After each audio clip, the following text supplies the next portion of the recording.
Hello, and welcome to Pod Sequentialism with Matt Kennedy. I am your host, Matt Kennedy. This is an outgrowth of Meltdown Comics and Collectible and the Pop Sequentialism blog. And we are very, very happy to have as our first guest on the program somebody that I think is undeniably one of the great creators in comics of the modern age. A big round of applause for Mr. Brendan McCarthy, who got his start with British music weekly paper Sounds back in 1978 in the era of punk rock in Britain, followed by a 2000 AD stint, and then finally spearheading what we would call the British invasion of comics today with Pete Milligan, and developing characters such as Paradox, Rogan Gosh, and Freakwave. But not to be forgetting, of course, the great contribution to the reboot of Shade, which helped shape the Vertigo comics imprint at DC Comics, and followed with Skin. We're going to big round of applause. So, Brendan, welcome to the podcast. Hi, Matt. Let's talk a little bit about how you first got involved in comics and your stint in art school and how that all came to shape around the era of punk rock in Britain.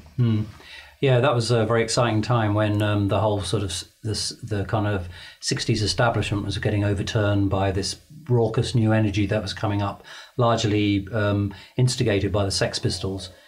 I was studying at Chelsea School of Art, studying painting.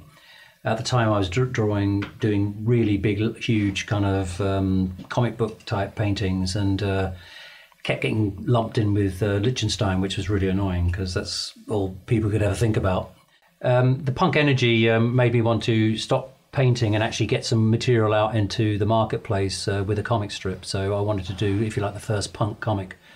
And there was an opportunity, as you pointed out, in the magazine Sounds, which had a punk rock leaning. It was a music paper that covered all that stuff. So I pitched them a comic strip and they took it, and that was my first published work.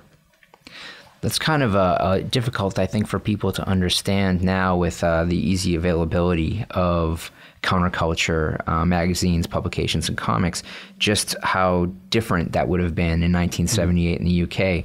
And punk, of course, grew out of the whole Thatcher Britain type of government, and I'm sure that influenced heavily the work that you were doing. Yeah. But what was it like in art school at that time, and how did the punk rock thing develop into comics?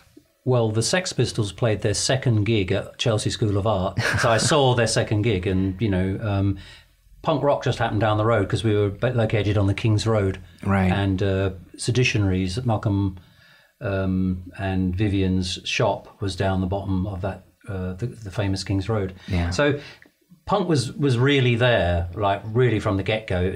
I was very aware of it. And I just jumped into it. It was really something exciting and different.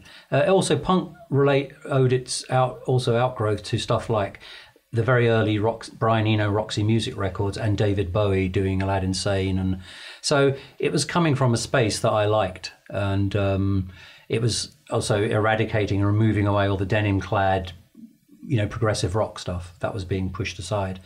So it was a great chance. I was very influenced by Jamie Reed's work, who did all the Sex Pistol artwork. Right. And I got to tell you, the Sex Pistols were a huge influence. I really enjoyed the Sex Pistols enormously. They didn't last for very long, but they really burnt bright. Yeah, the interesting thing too, when you talk about, was it Viva La Rock? What was the shop that McLaren had in the neighborhood then? That you look forward maybe only 5 years and you look at the New York scene and you talk about pop art and how comic book inspired images started to become a new thing. And like you say, not the way that Roy Lichtenstein had done them, but when you look at the street artists, whether you're talking about Keith Haring or you're talking about Basquiat, that they had both completely co-opted the imagery of their time, but also the music in New York was also so pervasive that it was impossible to avoid in any part of pop culture. Yeah. And so surrounded by the imagery and the sounds and then the political climate, as this moves forward, you kind of take it in a different direction, an almost whimsical direction with the first comics that you did outside of 2000 AD with Freakwave and Paradox. And it's funny, and we'll definitely get into that. but it's easy to see looking back now, and of course currently you've got Mad Max Fury Road in cinemas, a film that you co-wrote, and it's very much built on the back of that punk rock apocalyptic idea, which is very much also birthed out of Thatcher's England. And to go back and see that there's also quite a bit of optimism in this, what people may see as a nihilistic or narcissistic car chase film, that it has these really grand, big ideas that I think we saw the seeds planted for in some of that early comic book work that you were doing. So let's talk a little bit about Freakwave and how that evolved. Yeah. What's peculiar now is that when people see Freakwave as a Mad Max Go Surfing concept, which is what it is, they just assume it was lifted from Waterworld, which is that's pretty baffling, because Waterworld came many years after Freakwave. But Freakwave came from from me traveling around the world and ending up in Australia for a while. When I was about 20, I think they call it a gap year now. I just basically had left college and had a few bob in my pocket, and I thought I'd like to go and just go and see the pyramids, maybe, go to India or whatever. I'll go up the Himalayas. In fact, I did all that stuff, which was quite fun. Wow. And when I arrived in Australia, I at the time, surfing wasn't a big thing. Now it's huge, but then it was totally a subcult. Nobody knew much about it. It had died out with the Beach Boys. But when I started going around some of these Australian coastal villages, there was all this surf scene going on, and it was people living in VW combi vans and, their shaggin' wagons, as they used to call them. Yeah. All that sort of stuff. So the surfing culture in Australia made a big impact on me as something I thought, well, that's interesting. Nobody's explored that in comics for sure. Right. And then when I saw Mad Max 2 at cinema, this is 1981, actually in a cinema, I just walked into a cinema and saw it. It so blew me away that I was sort of traumatized for about 5 years. And it had such a big effect on me. I just wondered, how do I put Mad Max I just sort of had this desire to redo Mad Max. So I put it together with surfing and created Freakwave. And a friend of mine from another art college, Peter Milligan, who had studied at Goldsmiths College of Art under Michael Craig Martin, who was the guy responsible for the young British art movement with Damien Hirst, etc. Wow. He was a strong conceptualist, and that's where Pete Milligan got his training.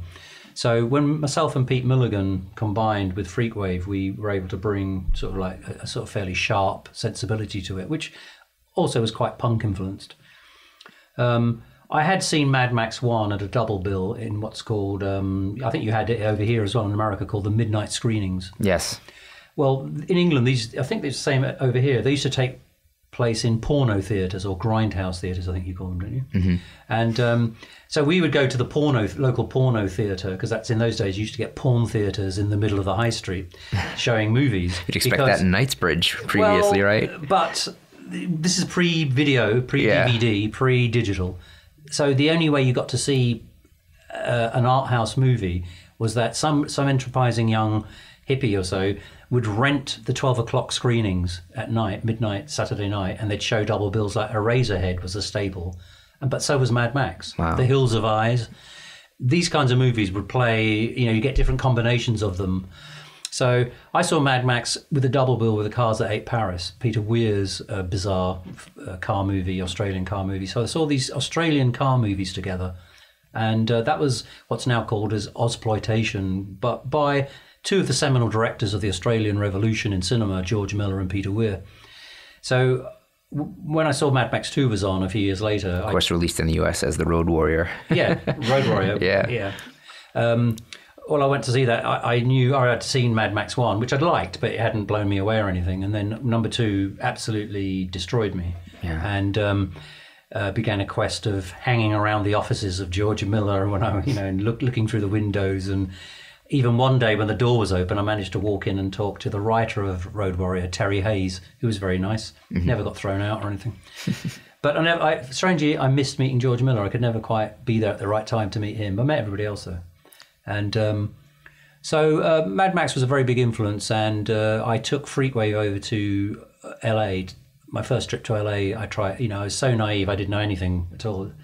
So I was, I won't tell you what I did in my naivety, but it was very green.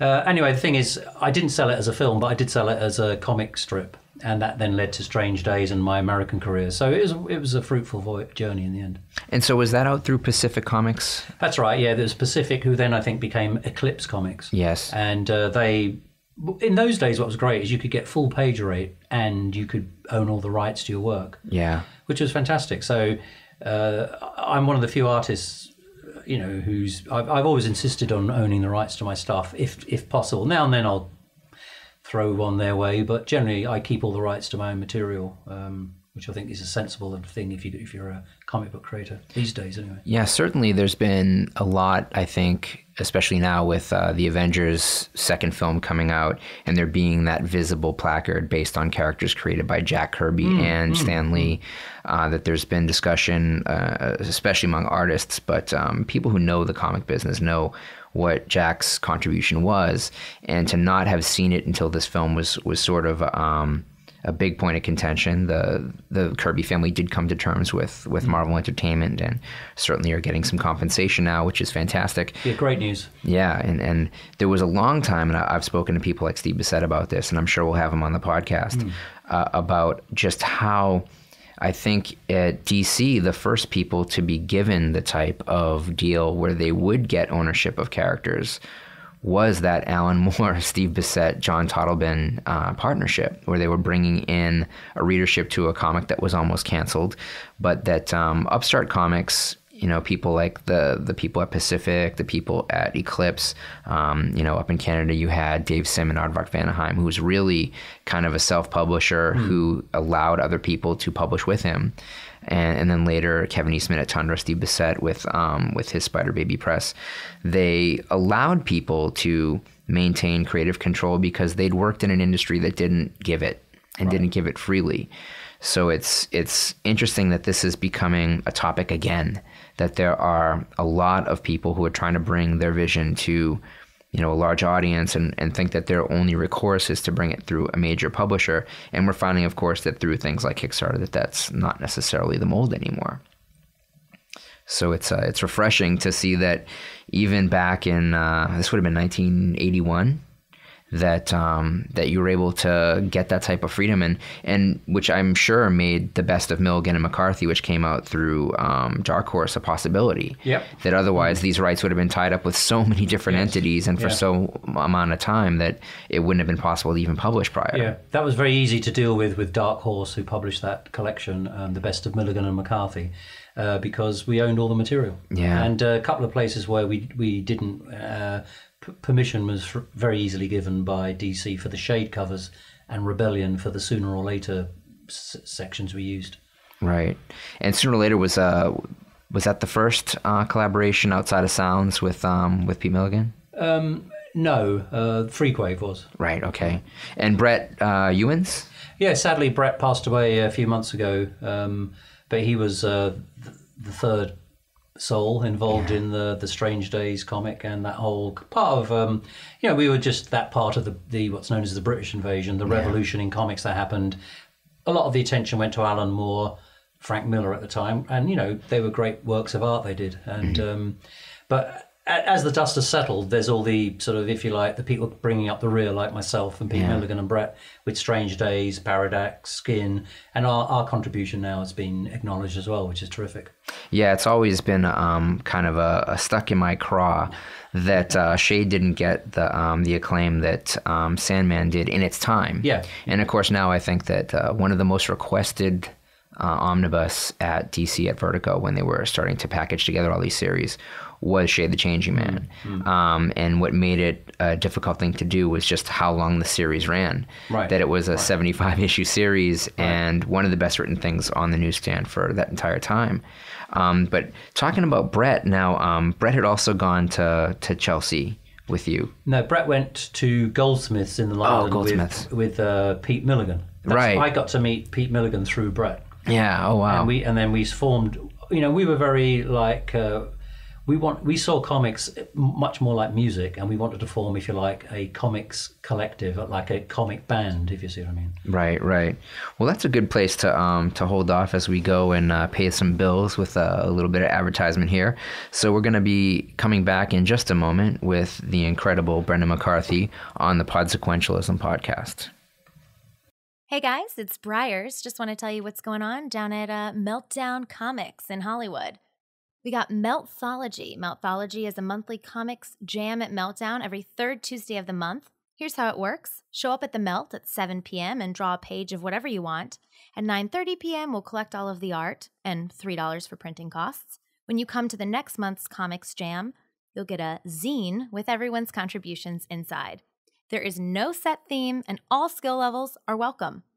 Last but not least, Meltthology contributors get 10% off their Meltdown purchase on the night of the event. Go to @Meltthology on Twitter or Facebook if you have any specific questions. Ask for Chuck, and that is @Melt_thology. And we're back. You are listening to Pod Sequentialism. I'm Matt Kennedy. I'm your host. We are here with Brendan McCarthy, the co-writer of Mad Max Fury Road, creator of Freakwave, Paradox, Rogan Gosh, Skin, which I think we're going to talk about next, and greatly contributed to the redesign of Shade the Changing Man, as well as the Teenage Mutant Ninja Turtles in their first film. And we'll also talk a little bit about Brendan's contribution to CGI animation, being on the cutting edge of that. So welcome back, Brendan. Hi, Matt. So Skin, which was... I don't even know how to describe it to people who don't know what it is. The easy paragraph, the Twitter description would be a 15-year-old thalidomide baby skinhead in Britain.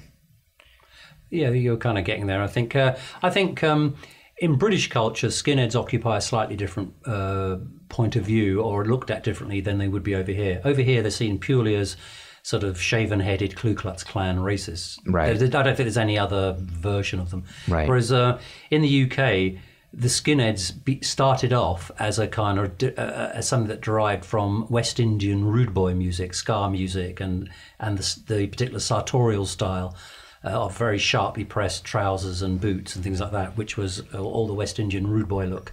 Mm-hmm. So it actually grew out of a black movement, and it fused, and it was a sort of an outgrowth of the mods. The mods were, in England, the UK, they were a sharper version of hippies. Hippies were all sort of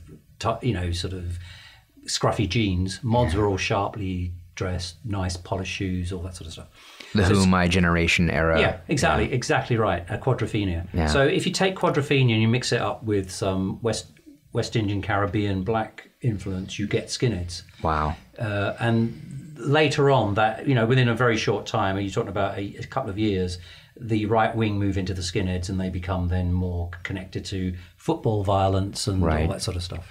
Yeah, the footy violence and the boots and the braces. Yeah, so that's just to place the context of Skin itself. And when I was born, there was a drug put on the market to stop morning sickness called thalidomide. Many women around my mother's age would have taken it. Thankfully, she didn't. But many children born from mothers who took that thalidomide drug were severely and grossly deformed. And the most notable deformity was something called fossamelia, which was a shortening of the limbs. So they just had arms sticking out the side of their shoulders. So when I was growing up, I saw this young guy who was about 14, 15, shaved head, skinhead, but he was a thalidomide. That's what they call them, thalidomide babies. So if somebody was a thalidomide, that usually meant they had fossamelia, the seal limb, as it's called. Right. So I used to see this guy walking around the place for a while, this skinhead who was a thalidomide, and I just thought, what's his story? I mean, what's it like to be a teenage kid growing up as a thalidomide, and you feel really angry and you're outraged by what's happened to you, and you're a skinhead? Can I kind of contrast the violence that this young teenager is going to sort of perpetrate through vandalism and fighting with the corporate violence that puts out an untested drug and deforms a generation of children? And so that seemed to be an interesting fusion and dynamic. And when I spoke to Pete Milligan about it, we talked about how we're going to write it, and we thought it's very important that we didn't write it as a noble disabled young boy who writes poetry is saved by his, whatever, just to make it bourgeois and just completely fillet it, if you like. Throw the dandy out the door on this one. Yeah, we just thought, let's just do him as a 14-year-old working class skinhead, and let's not, put talcum powder on him. Let's do it for real. So hence it just started off with how 14-year-old English skinheads speak and his morality and what he would consider worth doing or not worth doing. So because we showed a disabled person not as a victim, but as an avenging, angry person who wants some moral restoration to happen, that caused a lot of outrage, not with disabled people, but with proselytizers for disabled charities, etc. Well-meaning sort of white type of, those kinds of people. Waspy conservatives. Exactly, that sort of stuff. Yeah. And we had a great asset in a punk rock drummer who was a thalidomide, a guy called Matt, who came out and really defended the comic when it was banned by the trade union. Printers refused to print it. People refused to distribute it. Book publisher wouldn't even look at the pictures to it. It acquired this reputation of being so outrageously lacking in taste that nobody, in the newly burgeoning graphic novels market could be seen to touch it. In an era of some really severe political correctness. Yes, exactly. Yeah. Oh, well, but nothing compared to today. Right. So it was quite interesting having this comic we're trying to get out, our baby, if you like. Nobody will take it. And it became quite bizarre. You'd get all these advocates for the graphic novel, like Penguin Books, standing up saying, we'll take it. And then 2 days later sending it back to us saying, no way. And then they read it. Yeah. But the thing about it is, when it finally got published by Kevin Eastman, who did the Teenage Mutant Ninja Turtles, and was fully loaded with lots of money because of the success of it. Because I'd worked on the movie with him, he just said, listen, I'll publish it. I'm setting up a new publishing company. And if I have to fight a court case, I'll do it. Mm-hmm. And so suddenly with his financial muscle, we decided to go for it. And when it came out, it was universally applauded and nobody objected. Yeah, it's funny how things can get banned before anybody sees them. And then once they see them, it's understood and accepted. And also, as a working artist, having something banned, it's a great talk show host kind of, anecdote. Yeah. But it just means you don't get paid for about 3 years, for about 3 months worth of work. Yeah, that's for sure. Yeah. And it was an interesting size. I remember when it came out, it wasn't in a comic book type format. It was a bit wider and taller. And there was nothing else like it on the market. When you look at what was happening in comics at the time, and even the cutting edge comics, if you take a look at, say, you talked about Frank Miller, you talked about Alan Moore, even if you look at Watchmen or Killing Joke or any of the more lauded Alan Moore works from that particular era, and before you get off into his later more superhero-centric League of Extraordinary Gentlemen stuff, a comic like Skin was inconceivable. The closest twin would have to be, and this wouldn't be no twin, of course, it'd be maybe the bastard progeny of something like Mouse. That you really have to go back to that other offspring of the 70s, the underground comic, and then the comics that kind of took root after that, people telling really different types of stories. And Mao's, of course, was such a success because it takes, the concentration camps and it makes an allegory with animals, but doesn't pull its punches. And here, only really about 12 or 14 years later, you have a comic where it's not representational. It is exactly on the surface what it is, and yet makes that statement that you talk about, that it's like, hey, corporations versus this perceived deformity. And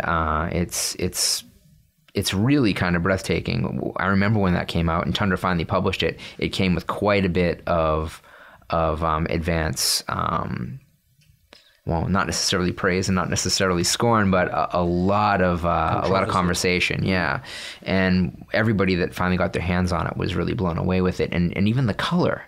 Now, people who were used to comics before they really transitioned fully into graphic novels, and of course the early graphic novels were really bound comics.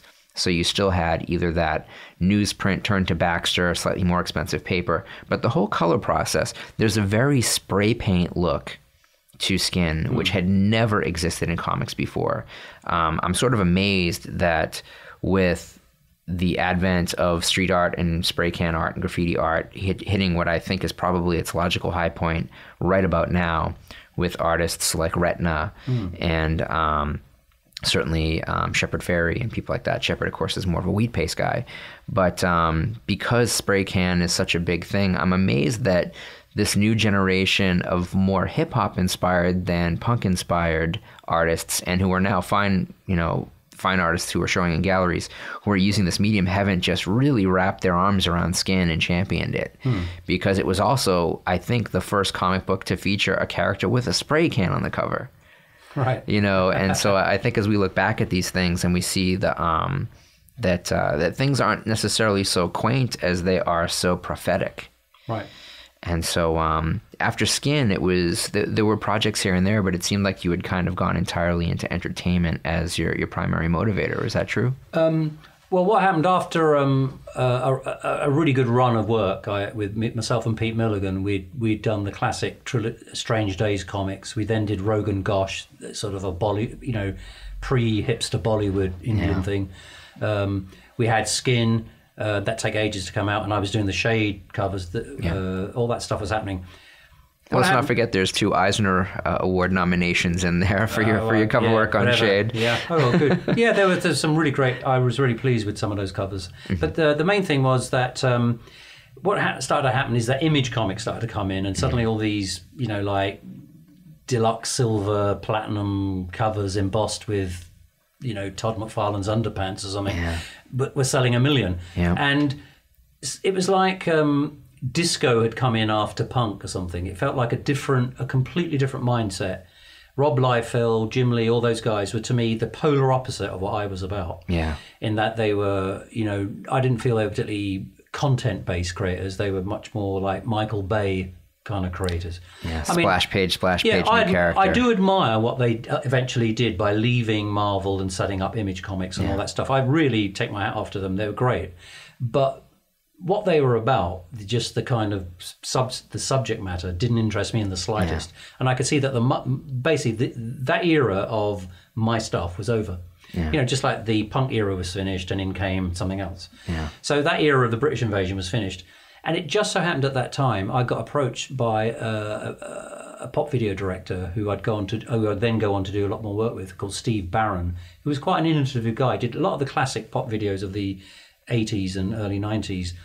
Like Michael Jackson's Billie Jean Is Not My Lover, Take On Me by A-ha. Wow. But a lot of these things reference graphic arts and comics and stuff, and he was very into comics. So he said to me, listen, the guys who have just done this Sting video for, what was it? It was I Want My MTV. It was with Mark Knopfler's band. Dire Straits. Right. They did a I Want My MTV, and it was this very Money simple, for Nothing, Money for Nothing. And they had this very simple, blocked out computer graphics thing going on with these 2 guys working in a warehouse. The guys who had done that, the animators of that, had this idea for a TV series, and Steve Barron said to me, would you have a look at this and see what you think? Now, the designs they had were really appalling, but I was very interested in this thing called CGI, computer-generated images, which nobody had heard of before. Right. The only time you saw it was on spinning sports logos at the beginning of TV shows. That's how those guys learnt their craft. Yeah. So they'd put together this little short thing, of about 30 seconds. And so I threw out all their designs, redesigned it all. It was still called Reboot, but then I put a guy with blue skin and chrome dreadlocks and made it really cool. And we then took this little piece of footage to ABC in America, and they said, okay, we don't know what this is. They'd say, like, CGI, what's CGI? It was literally like that. And we said, well, it's interesting in this show, they open up windows, and inside of windows are another world. And they said, well, what's a window? It was before computers became very ubiquitous, which slightly was to the detriment of the success of the show, because now it'd be much bigger. Anyway, it was the world's first long-form computer animation. ABC bankrolled it, as did a company in Canada called Youth TV, YTV. And so I was the production designer on this TV series called Reboot, and at the time it was really great. It really was. Now you look at it, it's very dated compared to Avatar or something. But at the time, the character of Bob, who was this blue-skinned, chrome-haired, chrome-dreadlocked surfer, skateboard guy, he became quite an icon and was featured in lots of Wired magazine in the early days of Wired and all this stuff. He just became that kind of icon of the incipient digital age when words like virtual reality and cyberspace were being dropped all the time. Yeah. I remember in the early newsroom chat rooms, before AOL, that you'd see those early memes of Bob in the chats, and it was because it was the only easy to access, well-rendered, computer-generated character that you could find online. Yeah, and he looked cool. Yeah, and he was very cool looking, and much to your credit. Yeah. And this is funny because in our histories together, we've bounced across each other in numerous incarnations over the years. Back about 25 years ago, Gaston, who is the owner of Meltdown Comics and Collectible, where we taped the show, and I were working at a different shop called Fantastic Store, and we started to embark on buying original comic book art.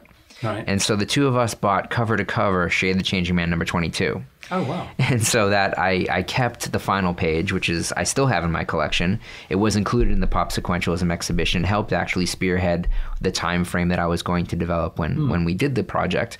But one of the companies I was at when I worked in entertainment was called Liberation Entertainment.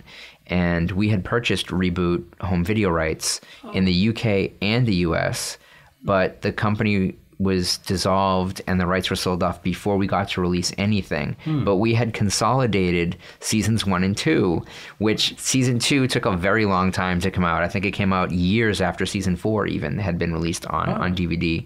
And I think Shout Factory put out a box set of everything very recently. But it's funny that I didn't realize until after we were into the materials and working on extra feature materials that I saw your name. I'm like, wait a minute, that can't be the same guy. That can't be the Shade the Changing Man guy. That can't be the Freakwave guy. And I'm like, it's gotta be the same guy. And then meeting again years later through Howard Hallis, who was an artist that we exhibited at La Luz de Jesus, which is a gallery that I run in Los Angeles. And he mentioned that you had been friends, were working on some Doctor Strange stuff, and I'm like, oh, of course, Brendan McCarthy, yeah, one of the all-time greats. It's like, if there's the dream team, if there's the best team of baseball or the best basketball team, certainly that the British invasion, the writers that came in, and when I think of okay, who are you going to put third and fourth? It's like it's easy to put up at bat, your Neil Gaimans. It's easy to put up for bat Alan Moore, though you probably want him to be the catcher. That you got to leave room for Milligan and McCarthy. You got to talk about people like Brett Ewins, who I think is another really is not as celebrated as he should be. His work on Bad Company was incredible. His work on Screamer, yeah, just an incredible series. Sopranos sci-fi. Yeah. And it's funny now that I think the number one comic among probably most fans, Saga, which is being published through Image, is a sci-fi space opera. And if you had told people 15, 10, 20 years ago that the number one comic was going to be a slightly romantic space opera, they'd have been completely surprised. And yet you look back and certainly Rogan Gosh is almost that. And other elements of comics that you've worked on with Pete Milligan. But certainly you've also worked with Grant Morrison. And the work that you did on Zenith with Grant Morrison was very reminiscent of the work you had done on Paradox. And Grant comes from a little bit later of that same scene, right? Yeah. I haven't actually done a strip with Grant, but I did peripherally get involved in Zenith by designing it. Yeah. And but the very brilliant Steve Yoel, who drew it, I had discussed with Grant the possibility of drawing Zenith, but whatever commitments were happening with me, I couldn't do it. But the right guy got to it in the end. Steve Yoel did a fantastic job. Also known for Sebastian O, had done The New Adventures of Adolf Hitler, another very controversial strip from Crisis. Yeah, I love Steve's stuff. Yeah, he was great. And So with Grant, I also designed the Doom Patrol for him. Yes. And that was it, really. We did actually develop a couple of projects on and off with a view to doing them. But either he's been too busy or I was too busy, and it never quite happened. I mean, we did a very interesting feature film pitch called... what the hell was it called? It was about people going in and out of mirrors. Shatterland. Oh, wow. Yeah, and it was very strange because we were getting all these reflected versions of JFK and John Lennon and Elvis as characters. Their reflections, all this sort of stuff. So it was quite a strange story. I mean, it's something worth revisiting, I think. Yeah, that is Comic-Con crack right there. Bringing together Brendan McCarthy and but revisiting Grant maybe do it as Morrison. a graphic novel to lead to a movie, because it was definitely an interesting feature film idea. I think we did actually pitch something to 2000 AD called The Return of the Queer, but they wouldn't do it. It was basically a sort of pro-gay character.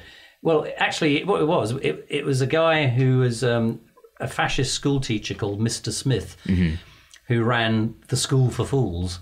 And what happened one day, this character called the Queer turns up, who wants to talk to the boys, and the teacher won't let him into school. And it's about this ridiculous fight between them. Wow. It was a very strange strip, just satirizing, anti-gay kind of authority things. Right. But they turned it down. They said it was, just too much for them. This is going back 30 years ago. So Yeah. But that's the only full script I've actually got from Grant. And I found the script to Mr. Smith and the Queer just about 3 months ago, actually. I've got that. And I should probably talk to Grant about actually doing it. And then I also have an issue of the Doom Patrol he wrote specially for me that I never got around to drawing. Wow. Some of the ideas in it he used in another story, but it still works as its own story. And I think it might be nice just to do it as a one-off. Right. Vertigo anomaly. Right. Elseworld Vertigo. Yeah. Well, we're going to dig into Vertigo a little bit more when we come back after this break. Another word from our sponsor. But stay tuned. We're going to have some more amazing reminiscences and news of what's coming up with Brendan McCarthy. So stay tuned. Loot Crate, Comic-Con in a box. This is a monthly subscription service where, because of their iconic partners, each box is packed with exclusive items. There are different plans to suit your needs, and when you enter the promotional code MELTDOWN, you will get $3 off your crate. Check it out at lootcrate.com. Hello and welcome back to Pod Sequentialism. I am your host, Matt Kennedy, and we have, of course, as our guest, Mr. Brendan McCarthy, fresh off of a very successful opening of Mad Max Fury Road. If you haven't seen it, get out there and see it. See it in 3D, see it in 2D, see it however you can see it, because it is mind-blowing. And before we get to Mad Max, which is an amazing story of a very long in production process and project, we're going to talk a little bit about the birth of Vertigo Comics and the role that Brennan and Pete Milligan and other writers of that same scene that from which he emerged had and affected the entire comic industry from that point forward.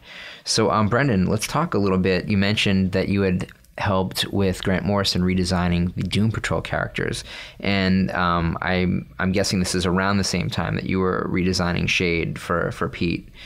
And this was before the Vertigo imprint existed. Now, these comics all later got the Vertigo label thrown onto them, but prior to that were just a different type of comic at a major publisher.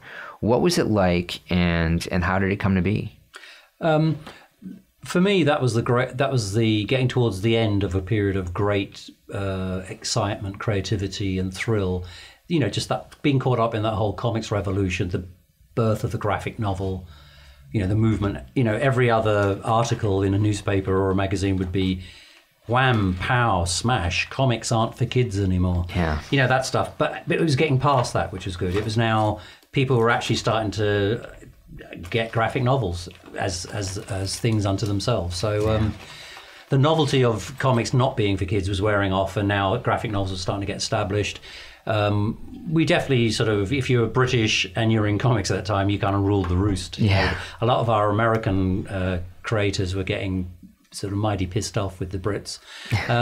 Anyway, at that time, there was a time when Karen Berger came over to London for a comic convention, and that's the year when she signed up everybody, where Neil Gaiman pitched his Sandman, where Grant pitched his Doom Patrol, me and Pete pitched Shade, and everybody scored a comic series. Yeah. They just it was great.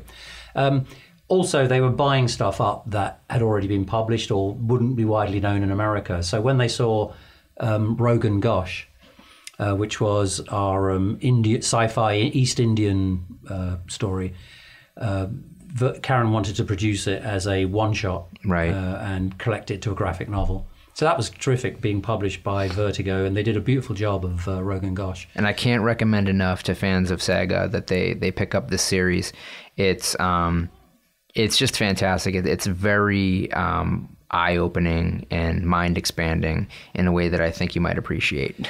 Thanks, Matt. It's definitely our most philosophical comic, and it was written with multiple story points of view. So Pete Milligan had a strong fascination with James Joyce, and he kind of, he just let it roll on Rogan Gosh. So the narrative of the story isn't from one point of view. It's from about 5 different characters' point of view. Neither one do we editorialize as the one true point of view. We just allow the story to tell itself. It's it's an interesting experience. It's a bit experimental, but just see it as something like the film by Nicholas Roeg, Performance. Yeah, If you see it as something around that kind of area, you'll probably get where we're coming from. Yeah, Performance as Finnegan's Wake in a Bollywood musical. Exactly. Well, I can't say it any better than that, Pat. That's really good, Matt. So that was the beginning of Vertigo. I was doing the covers for Shade the Changing Man. I was designing Doom Patrol for Grant Morrison. Rogan Gosh was coming out. I got offered sort of lots of stuff around that time, but I was starting to, as I say, it felt like comics was peaking for me. Mm-hmm. And within a year, I would have gone on to computer animation. And you got to understand, when I saw computer animation, I knew it was the future, and I had to be in on it. It felt like the beginning of the comics revolution again, and this time it was going to be in animation. Yeah. And it happened. I knew it was going to. We all, nobody else kind of believed us. I guess John Lasseter was out there putting together Toy Story at the same time. He knew. Yeah. But that was a great time, and not many people sort of understand the early days of computer animation. But it was really great to be in on right at the beginning of that. The sad thing about computer animation for me is that it didn't lead to a load of interesting, different type of stuff. It led to lots of the same kind of stuff. Big family entertainment that costs $100 million to make. Yeah.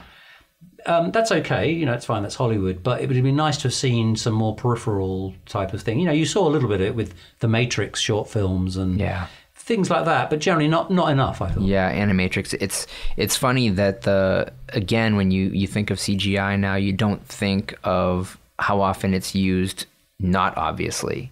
Right. That with Japanese films use a lot of computer animation, but it looks like traditional animation. It seems like there's been a great disconnect in Hollywood between these two things, that there's a feeling that it had to be either, or for a time, I don't know that there's much 2D animation being done anywhere on the planet at all, but certainly for a long time there was a great separation, a chasm between camps that believed that animation was this very Walt Disney two-dimensional thing, and animation was this new computer-generated, different point of view, different plane of thinking idea. And I completely agree that, you first saw things like Mindscape coming out, these little test, not quite feature, home video, Laserdisc, I think, originally releases.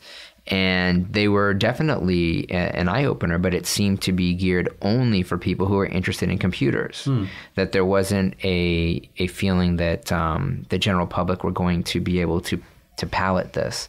And so it's interesting to me that you have this camp at Cal Arts, Lasseter and Bird and that whole room, right. And which is referenced in all of the Pixar films. They run the room number as a sort of Easter egg. And then in Chelsea, that you've got people like you and people like Steve Barron is also Irish.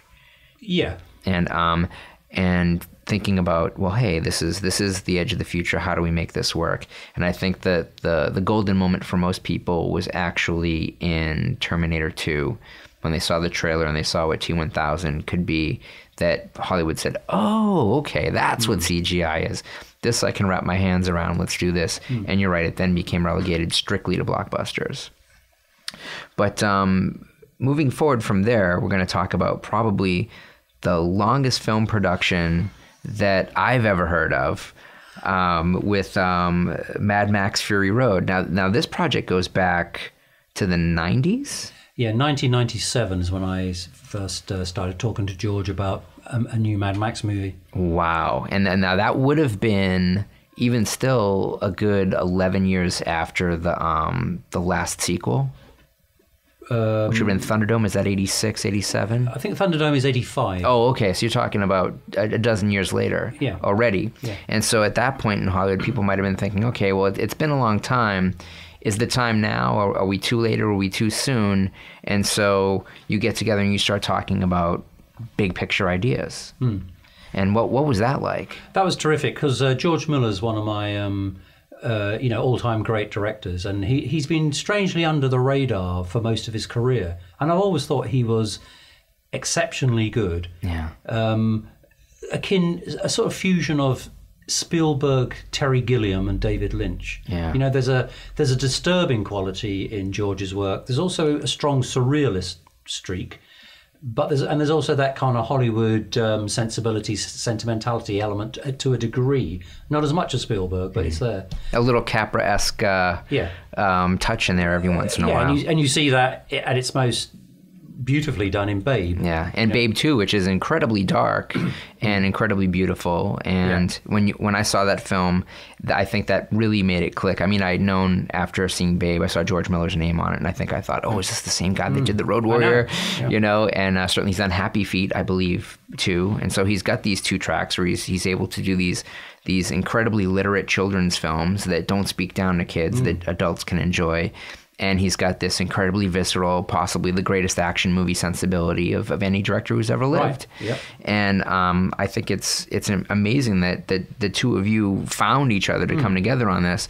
But George also didn't start directing until late in life, right? No, he's pretty young. He was a qualified medical doctor and was working in an accident and emergency room. Wow. Which inspired, as all the mangled bodies of teenagers in car wrecks would keep being brought into his hospital. That's kind of what inspired Mad Max. Wow.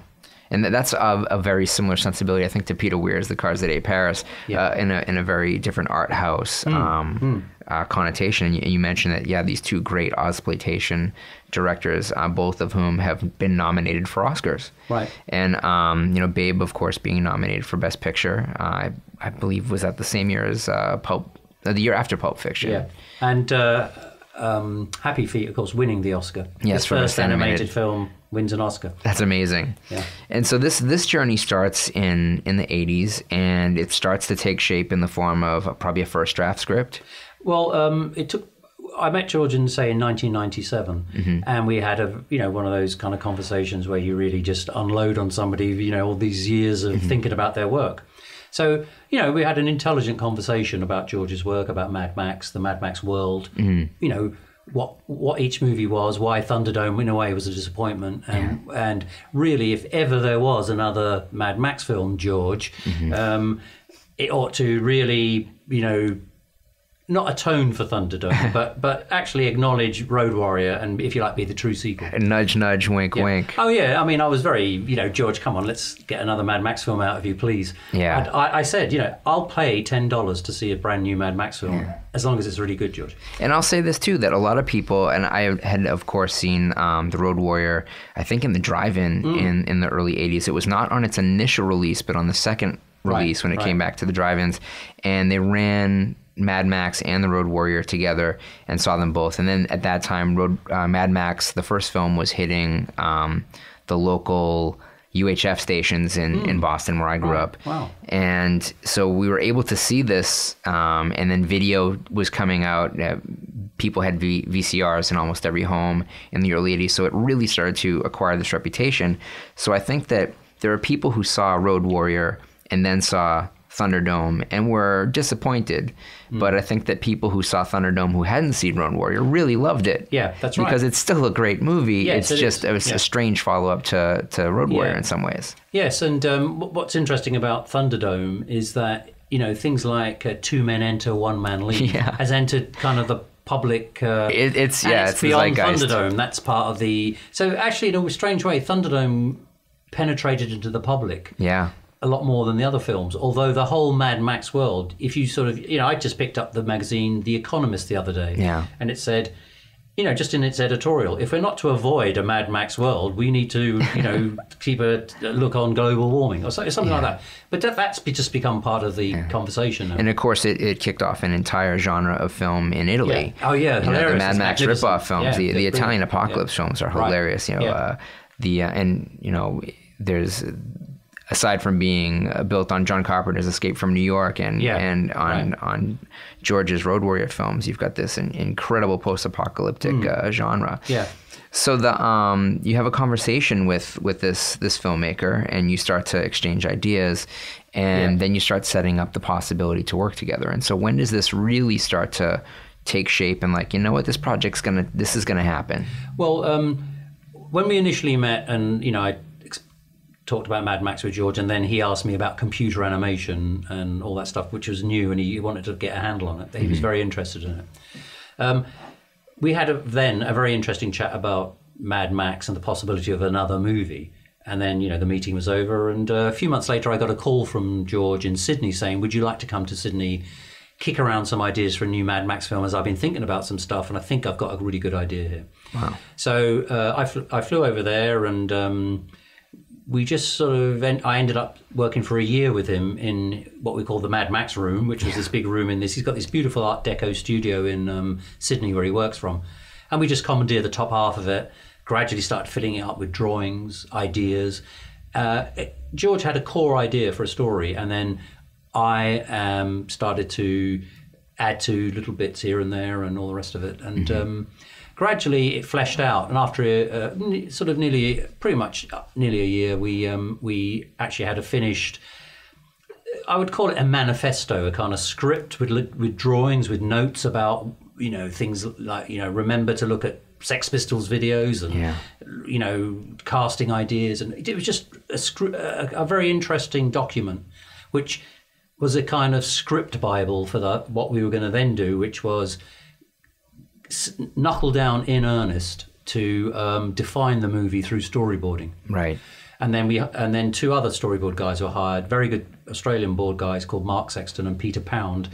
And between us all, we then started, myself and George would work the shots out, and Peter and Mark would then render the frames. And then gradually George would keep editing the movie through the storyboard frames. So it was and it was all one giant feedback loop, where a script was also being written at the same time, inserted amongst the drawings. So we ended up with something like a 300-page comic book of Mad Max, and that's what got sent out to the actors and studios. Right. We're going to take a break here, our last break, before we head into the final part of the podcast. And we're going to really dig into Mad Max Fury Road with Brendan McCarthy after the word from our sponsors. Melt U, the school at Meltdown, where they teach you the skills to make comic books. Some of the current classes include creating comics, drawing comics for kids, and the art of inking. Coming soon, there will be classes for short film writing, drawing basics, and kids make zines. Go to meltcomics.com and enroll now. Hello and welcome back to Pod Sequentialism. I'm the host, Matt Kennedy. We have with us today Brendan McCarthy, and we're talking about Mad Max Fury Road. So we were just talking about how the script came together and it became this very all-encompassing manifesto script bible, and then you got into writing out a comic book, a graphic novel that was storyboarded of what the film would be to send to the actors. Now, when this was first in development, there was still very much the idea that Mel Gibson was going to reprise the role of Max. And so walk us through what happened between, I guess this is pre-2001 and 2015 when the film finally gets released. Okay, when I was involved in Mad Max, I was involved on and off over a few years, and the version that I wrote and designed was a Mel Gibson movie. So it was the 4th film in the Mel Gibson series called Mad Max. Right. And it was called Fury Road, and it featured Mel Gibson. And in one of the greatest moments of my life, Mel Gibson flew into Australia, secretly, and came into the George's studio to view the presentation of Fury Road, which consisted of about 3,000 storyboards and loads of concept art. Mel knew nothing about it. And so we brought him in, and George and Mel took about 3 hours and went through the entire sequence of storyboards. And I was in the room with them and watched how Mel reacted to each scene. I was thinking, I wonder how he's going to, oh good, he liked that bit, and all the rest of it. And watching George Miller take Mel Gibson through Mad Max 4 was a great moment. Wow. It was just like a really fantastic moment of pop culture. And he was certainly one of the biggest stars on the planet at this time. At that time, yeah. At that time, it seemed, and it was really like, will he like it enough to want to do it? Right. And anyway, he did. He said, and also I had a chance to chat with him about all sorts of stuff when he was there, which is great. So I was able to completely, drill him on stuff like, he used to have the rights to Patrick McGowan's The Prisoner. I know that, and he was going to play the McGowan role. This is going back 25 years ago. I read that script when that was still He also kicking had the around. rights to Brett Ewan's and Pete Milligan's Johnny Nemo. Wow. And was going to shave his head and play Nemo. Wow. Which would have been amazing. So I kept saying, what the hell happened to all these amazing projects? We couldn't do that because of that reason. And he said, oh, God. Yeah. Anyway, the main thing was he agreed to do Mad Max, and everything was rolling along. And what happened was 9/11 happened, which then the American dollar lost X amount of value, which then meant you had lost X amount of value off your budget. Right. We had to cut the budgets down. That became a nightmare. Then the Australian government, who was putting up money, part funding the film, there's a change of government, and that fell down. Yeah. So suddenly the whole production just fell apart. Mel hangs on for as long as he can and then has to move on and do his other stuff. He's out of it. Yeah. So then the film is just floating. Heath Ledger is then being looked at as a possible new Mad Max. Wow. Then he dies. Yeah. Then the film is floating around, and gradually George alights on Tom Hardy after seeing Bronson. And I think for George, Tom had the requisite amount of sort of animals, sort of magnetism, or however you want to say it. But he's got that feral quality that possibly Mel Gibson and would have had as well. Was there a point when Russell Crowe was involved? No. And also, I haven't been closely involved in Mad Max for about 10 years. I've been aware of it, but my actual time working, which is writing the draft, which lasted for about 10 years. Right. And then a new writer came on about 5 years ago when Tom Hardy was cast, Nico Lutherick, sorry. And Nico then calibrated the script to fit Tom Hardy. Right. Because there were moments I'd written with George, which Mel Gibson, Mel Gibson can do them because he has the authority of the previous three movies to carry off a certain moment that may just be a look. Right. But Tom Hardy won't be able to do it because he just hasn't got that longevity. The elastic face and the other things. You just have to accept that you got this actor, and you have to then rewrite it in places for that actor to work for him. Right. And with Tom Hardy, it's interesting. You've got an actor who's established himself with a certain amount of the genre film base with his various projects, and very different types of projects. Tom is also great fodder for the tabloids, especially the British tabloids, who love every time he opens his mouth. And what's interesting in having him be Mad Max is for me, it changes the whole context of the opening scene. Like, you feel like, okay, if Mel Gibson were Mad Max, and I don't think there's any spoilers here because the opening of the film is Max being captured, and the rest of the film is follows his escape and in the redemption of many characters. But I don't think that you would think that Mel Gibson was possibly violated by his male captors, where you get the sense possibly that this probably happened to Tom Hardy in this film, and Tom Hardy has a whole very different sensibility of almost like prison tough guy violence. And certainly with with the film that you mentioned that had brought him to the attention of George Miller, Bronson. You've got this thuggish, just prison criminal, career criminal. And there's a certain vibe of that to Tom in any role where it shows him bulked up. You don't get that so much in the Inception film. But in many of his other roles where you do see the physical presence that he has, he spends a lot of time staying in ridiculous shape. He's got, he's very muscular, but there's a certain kind of prison thug, violent vibe to him that's sort of like, okay, off screen, anything could have just happened. And it gives you a very different, surprised point of entry to the film. And you're like, and I think the idea is that you sort of think, even though you see Gibson go through quite a bit of hardship in the first 3 films, and he does get captured and bad things happen, but there's always that kind of, wink of the eye, I can get out of this. The audience is never given the idea that okay, this guy is probably going to walk away from this. It's, will this guy walk away from this?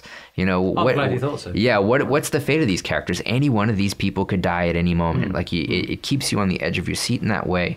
When I mentioned at the top of the show that we're addressing a film with very big ideas, there are a lot of very big ideas.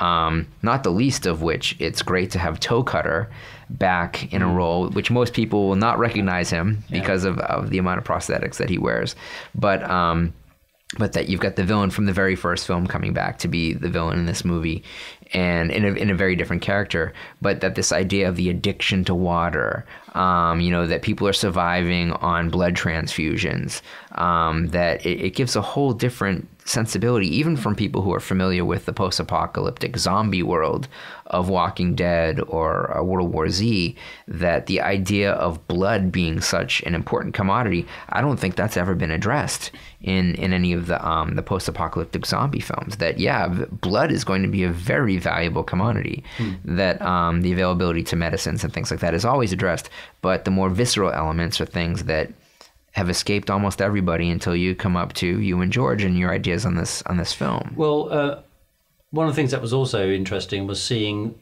as predatory capitalism just preys on stuff, in the end, it turns when its last resource is the human body itself. Yeah. And then you've got the breast milkers. Yep.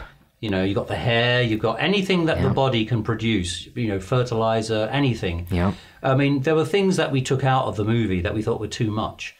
That will surprise some people who've seen the film. Well, no, you had to. All right. Yeah. An example would be up at the top where all the green stuff is, the green place, we had a load of grow bags which would have plants growing out of them. Right. But the grow bags were actually human corpses with these stomachs opened and with...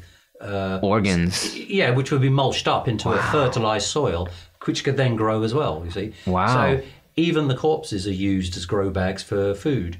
The mother's milk is used. Blood, is, as you say, is used. And in the case of all the kids being born who are half-lifers, as they're referred to, part of our idea was that as most kids being born have developed leukemias in their sort of teens, who die off, you're not getting, that's why they're called half-lifers. I mean, this is our backstory that you don't really know, but you get the sense of that. You can tell it's there. I mean, it's a very well thought out world. That's right. We spent so long thinking this world out. And you then got the religious cult manufactured by the leader, which is the car cult. Yes. So you've got all these things kind of playing together. That scene with Nux at the beginning with Slit, where they're arguing over the blood bag and, if I get a boost of his blood, I can get crazy blood and die. He knows he's going to die. He just fighting over the wheel, Yeah. So if he can die gloriously on the Fury Road, that's a great death. It's a death. And because the film was conceived pre 9/11, this isn't some sort of satire, strange enough, on, Islamic extremism. Right. We actually were looking at kamikaze pilots is what we studied. Right. We actually did want a suicide cult. Right. But the Islamic stuff wasn't really it wasn't in consciousness then. Right. It was only after 9/11 that people suddenly started really getting onto that. Before that, we were looking at the kamikaze pilots in Japan, and they were a really interesting cult and how they, for the methamphetamine-fueled kamikaze pilots, and the yes. death of the emperor and what the emperor meant. Yep. So we looked at all that stuff quite a lot. I thought, that was quite well done. I thought that came over quite nicely in Fury Road. I'm surprised if there aren't already beautiful Chrome Forever tattoos appearing all over the nation. When people actually at the point of death spray their mouths with chrome spray. That was an idea that came from me based on when I was growing up and all the skinhead thing. I was talking about earlier. One of the things of teenagers always want to get high is that they would get cans of spray butane. Yep.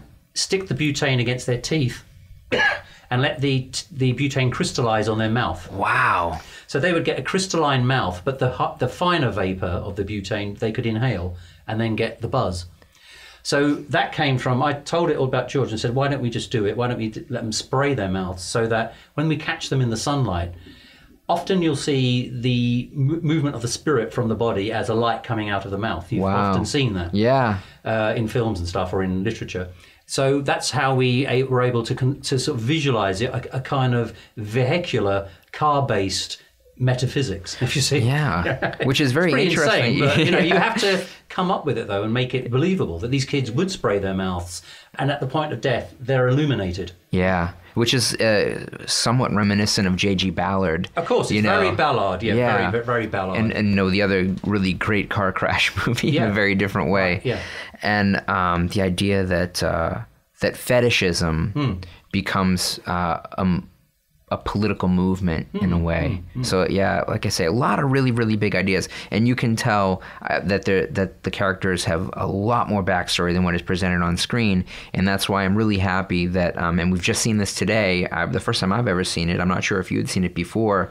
The Art of Mad Max Fury Road book. I just saw it today, which is beautiful. Yeah, it's really nice, isn't it? They did a very good job. Well done, Titan. Yeah, it's just an amazing collection of the illustrations. It is complete illustrations. It's not, if people are used to looking at kind of the continuity drawings that people put together for films. This is really like a graphic novel, like you said. It's very, very finished. Yeah, and also there was so much conceptual art done by me and other artists for this that the Titan book can't possibly include all of it. Right. So I've just released my brand new website a couple of days ago, and if you do want to see a lot of Mad Max concept art, I've got a lot of more stuff than the Titan book on my own site. So that's artbrendan.com. If you want to go and have a look at that later. That sounds amazing.